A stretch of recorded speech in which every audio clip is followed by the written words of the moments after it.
Hello বন্ধুরা, অভিশপ্ত রাতের ৬০ নম্বর এপিসোডে তোমাদের স্বাগত।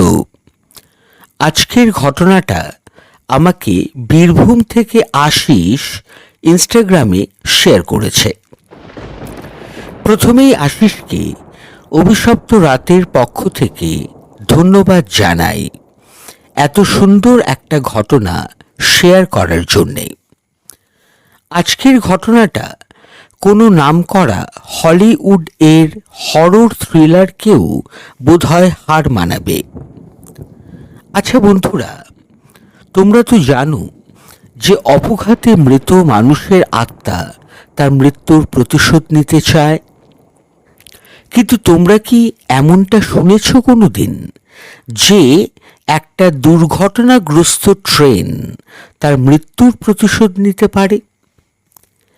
প্রথমটায় তোমাদের মনে হতে পারে এ আবার কেমন কথা, এটা কি সম্ভব? কিন্তু বন্ধুরা, এমনই একটা বিরল ঘটনা 2002 সালের জুন মাসের পরবর্তী সময়গুলোতে ঘটেছিল। নিউ দিল্লিগামী হাওড়া নিউ দিল্লি রাজধানী এক্সপ্রেস বিহারের গয়ার কাছে রফিগঞ্জ স্টেশনের কাছে দাভে নদীর ব্রিজ ভেঙে নদীর জলে গিয়ে পড়ে। তখন রাত 10:40। 300 মিটার লম্বা ব্রিজ 130 কিলোমিটার বেগে ছুটে আসা রাজধানী এক্সপ্রেসের চাপ সহ্য না করতে পেরে ভেঙে পড়ে। এ ব্যাপারে রেল 3টে তথ্য দিয়েছিল। প্রথমত, ইংরেজ আমলের তৈরি করা ব্রিজ রক্ষণাবেক্ষণের অভাবে ভেঙে পড়েছে। দ্বিতীয়ত, সিগন্যাল সিস্টেম ঠিক কাজ করছিল না সেই সময়। তৃতীয়ত, রেল লাইনে বড়সড় একটা ফাটল ছিল। কিন্তু এই সব কিছুর জন্য দায়ী কে বা কারা? সেই অভিশপ্ত রাতে প্রায় 400 জন নিরাপরাধ যাত্রীর মৃত্যু হয়েছিল। তার মধ্যে কত দুধের শিশু ছিল তাই বা কে জানে। বন্ধুরা, তোমরা ভেবে দেখো কি মর্মান্তিক ছিল সেই দৃশ্য। ডেড বডিগুলো সরিয়ে নেওয়া হলো, দুর্ঘটনাগ্রস্ত ট্রেনটিকেও সরানো হলো, ব্রিজ মেরামত করা হলো, লাইন সারিয়ে ফেলা হলো, আবার ওই রুটে ট্রেন চলাচল স্বাভাবিক হলো। ট্রেন লাইনের আশেপাশে কিছু একেবারে ভেঙে যাওয়া কম্পার্টমেন্ট রেখে দেওয়া হলো, যা ভবিষ্যতে অকশনে বিক্রি করে দেওয়া হবে। কিন্তু বন্ধুরা, জানো তো ওই অ্যাক্সিডেন্টের স্থানটি কি আগের মতো স্বাভাবিক সত্যিই হলো? না, শুরু হলো এক ভয়াবহ ভুতুড়ে অধ্যায়। ওই রফিগঞ্জ অঞ্চলটি আসলে একটু গ্রামাঞ্চল। স্টেশনটিও যথেষ্টই ছোট। 2টি রেল লাইন গিয়েছে 1 এবং 2 নম্বর প্ল্যাটফর্মের ধার ঘেঁষে। ওই স্টেশন থেকে সামান্য হেঁটে গেলেই সেই অভিশপ্ত দাভে ব্রিজ পড়ে। দিনের বেলাতে প্রায় 22 জোড়া লোকাল ট্রেন ওই স্টেশনে দাঁড়ায় বটে, কিন্তু রাতে শুধুমাত্র দুরন্ত গতির মেল ও এক্সপ্রেস ট্রেন চলে ওই স্টেশনের পাশের লাইনগুলো দিয়ে, যাদের ওই স্টেশনে স্টপেজ নেই। ওই দুর্ঘটনার 2 থেকে 2.5 মাস পর থেকেই ওই স্টেশনে এক অদ্ভুত ঘটনা ঘটতে আরম্ভ করে। সন্ধ্যার পর থেকেই ওই স্টেশন চত্বর হয়ে ওঠে গা ছমছমে, বাতাস ভারী হয়ে ওঠে। শীতকালের মতোই সাদা কুয়াশা মাঝে মধ্যেই জেগে উঠতে আরম্ভ করে। সন্ধ্যার পর থেকেই ট্রেনের সংখ্যা দ্রুত কমতে আরম্ভ করে। শেষ লোকাল ট্রেনটা ওই স্টেশন পার করত রাত 10টা নাগাদ। তার পরের লোকাল অর্থাৎ ফার্স্ট লোকাল ট্রেন চালু হতো সেই সকাল 5:30 নাগাদ। শেষ লোকাল থেকে যে কয়েকজন যাত্রী নামতেন তাদের সাথে শুরু হলো সব রহস্যময় ঘটনা। যাত্রীরা স্টেশনে নেমেই দেখতেন বেশ কয়েকজন কোট টাই শু পরা লোক হাতে লাগেজ তাদের সাথে হাঁটছেন। ওই সমস্ত যাত্রীদের দেখে মনে হতো যে তারা কোনো লোকাল ট্রেন নয়, বরং কোনো এক্সপ্রেস ট্রেনের যাত্রী। দেখতে শিক্ষিত, মার্জিত, বড়লোক এবং সুবংশজাত বলেই মনে হতো। তারা সবাই নিঃশব্দে হাঁটতেন আর স্টেশনের সীমানা পার করে লাইন ধরে কিছুটা সামনের দিকে যেতেন ওই দাভি নদীর ব্রিজটার দিকে। কিন্তু সবচেয়ে আশ্চর্যের বিষয় কি জানো বন্ধুরা, ওরা সবাই একে একে ধুয়োর কুণ্ডলীর আকারে ভ্যানিশ হয়ে যেতেন। এইভাবেই বেশ কয়েকদিন কাটে। শেষ ট্রেনের কিছু যাত্রীরা ওই সব রহস্যময় যাত্রীদের চোখের সামনে ভ্যানিশ হয়ে যেতে দেখে ভয় পেয়ে যান। কয়েকজন তো তারপর অসুস্থই হয়ে পড়েন এবং তার মধ্যে 2-3 জনের মৃত্যু পর্যন্ত হয়ে যায়। ঠিক তার পরপরই শুরু হয় ওই গ্রামে রাতের অন্ধকারে আরও এক হাড় হিম করা ভুতুড়ে ঘটনার অধ্যায়।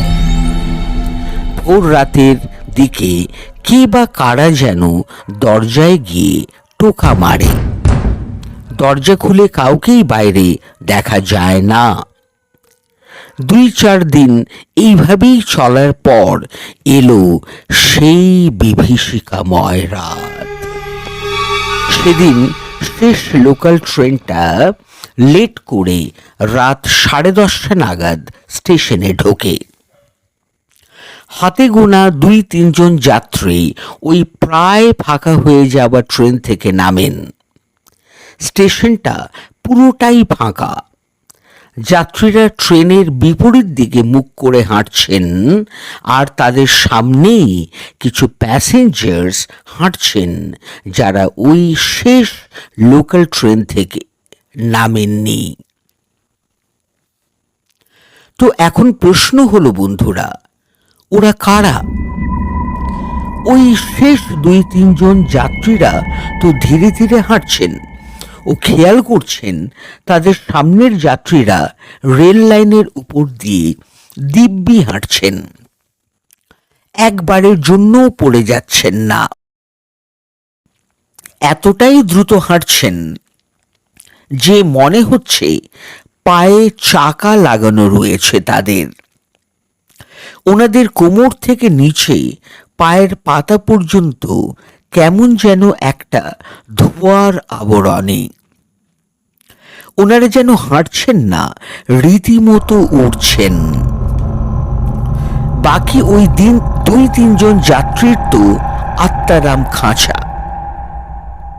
কোনো ক্রমে ওনারা বাড়ি ফেরেন।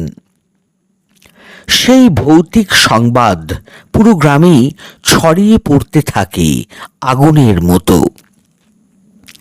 সন্ধ্যার পরেই গ্রামের লোকেরা বাইরে বেরোনো বন্ধ করে দেন। গ্রামের সবাই বোঝেন যে ওই ভুতুড়ে ঘটনাটার সাথে ওই ট্রেন দুর্ঘটনার কোনো না কোনো যোগসাজশ অবশ্যই আছে। 2-1 দিন পর থেকেই শুরু হয়ে যায় আরও এক চমক। রাতে রাজধানী এক্সপ্রেস আসার আগে বা পরে একটি রহস্যময় ট্রেন ওই স্টেশনে আসা আরম্ভ করে। ওই ট্রেনটা কেন রহস্যময় এবার তোমাদের বলছি। দূর থেকেই হঠাৎ ইঞ্জিনের হেডলাইটের ভুতুড়ে আলোটা জ্বলে ওঠে আর তার 1-2 মিনিটের মধ্যেই ওই ট্রেন ওই স্টেশনে এসে দাঁড়ায়। ট্রেনটা একেবারেই স্বচ্ছ, অর্থাৎ এপার থেকে ওপার পরিষ্কার দেখা যায়। ওই ট্রেন 2 নম্বর প্ল্যাটফর্মে এসে থামত। কেউ যদি ওই ট্রেন 1 নম্বর প্ল্যাটফর্ম থেকে দেখত, তবে সেই 2 নম্বর প্ল্যাটফর্ম ঘেঁষা যে সরু রাস্তাটা স্টেশনের পাশ দিয়ে চলে গিয়েছে তা পরিষ্কার দেখতে পেত। তাহলে বন্ধুরা, তোমরা বুঝতেই পারছো যে ট্রেনটা কতটা স্বচ্ছ ছিল। ভারী অদ্ভুত ঘটনা, তাই নয় কি? অনেকের মতে ওই ট্রেনটা ছিল দুর্ঘটনাগ্রস্ত রাজধানী এক্সপ্রেস, যা প্রায় 3 থেকে 3.5 মাস আগেই ধ্বংস হয়ে গিয়েছিল। ওটা রাজধানী এক্সপ্রেসই ছিল, তার প্রমাণ হলো যে ওই ট্রেন স্টেশনে ঢুকলেই কোথা থেকে যেন জল এসে পুরো স্টেশন চত্বরটাই ভিজিয়ে দিত। কম্পার্টমেন্টের খোলা জানালাগুলো দিয়ে নরনারী শিশুর চিৎকার ভেসে আসত। স্টেশনটা অদ্ভুতভাবে ঠান্ডা হয়ে যেত। স্টেশনের শুরুতে ও শেষে যে 2টো টিউবওয়েলস ছিল, সেগুলোকে কোনো অদৃশ্য শক্তি জোরে জোরে পাম্প করত, আর তার ভেতর থেকে রক্ত মেশানো লাল জল বেরিয়ে প্ল্যাটফর্মগুলোকে ভিজিয়ে দিত।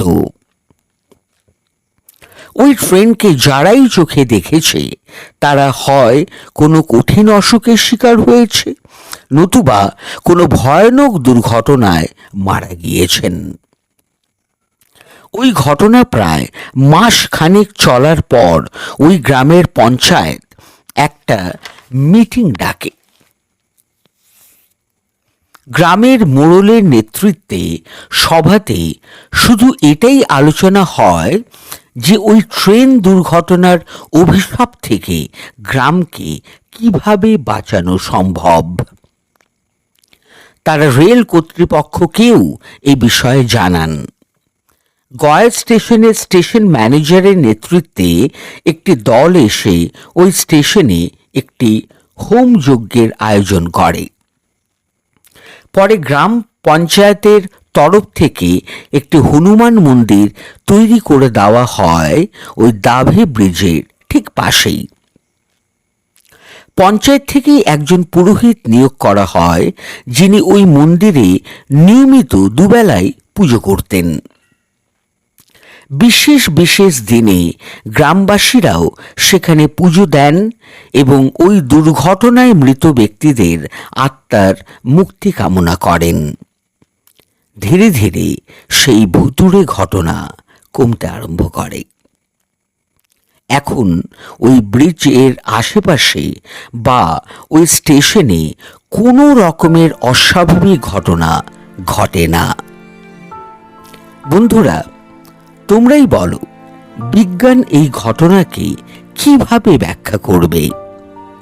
এবার কি বিজ্ঞান আত্মার অস্তিত্বে বিশ্বাস করবে, নাকি সবটাই ভাঁওতা বলে পাশ কাটিয়ে চলে যাবে? তোমাদের গল্পটা কেমন লেগেছে আমাকে কমেন্ট বক্সে কমেন্ট করে জানাতে ভুলো না। আর গল্পটা যদি সত্যিই তোমাদের ভালো লেগে থাকে, তাহলে গল্পটাকে একটা লাইক করো, যতটা সম্ভব শেয়ার করা যায় গল্পটা শেয়ার করো। আর যদি চ্যানেলে নতুন হয়ে থাকো, প্লিজ চ্যানেলটাকে সাবস্ক্রাইব করে আমাদের পরিবারের একজন সদস্য হয়ে থেকো। গুড নাইট, শুভরাত্রি। তোমাদের রাত শুভ হোক।